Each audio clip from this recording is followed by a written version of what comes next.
seuls hôpitaux de Paris n'ont jamais été confrontés à un phénomène d'une telle ampleur. Interview au journal Le Monde du directeur général de l'AP-HP, Martin Hirsch.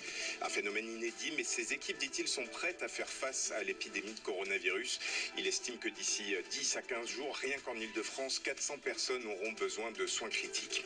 Et l'accélération redoutée par les autorités au niveau national est en train de se produire. 800 cas supplémentaires en France en 24 heures, près de 3700 au total. 79 personnes n'ont pas survécu, 154 sont toujours en réanimation. Désormais en France, tous les rassemblements de plus de 100 personnes sont interdits, décision qui provoque des fermetures en cascade. Les grands lieux touristiques et culturels n'ouvrent plus jusqu'à nouvel ordre. Le Louvre, la Tour Eiffel, Disneyland, le Futuroscope ou encore le Château de Versailles.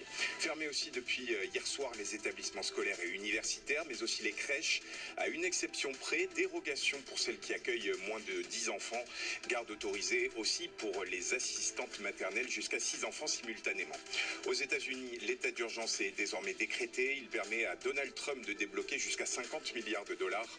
Un paquet de mesures a été adopté cette nuit par la Chambre des représentants pour venir en aide aux millions d'Américains qui ne sont pas ou mal assurés sur leur santé.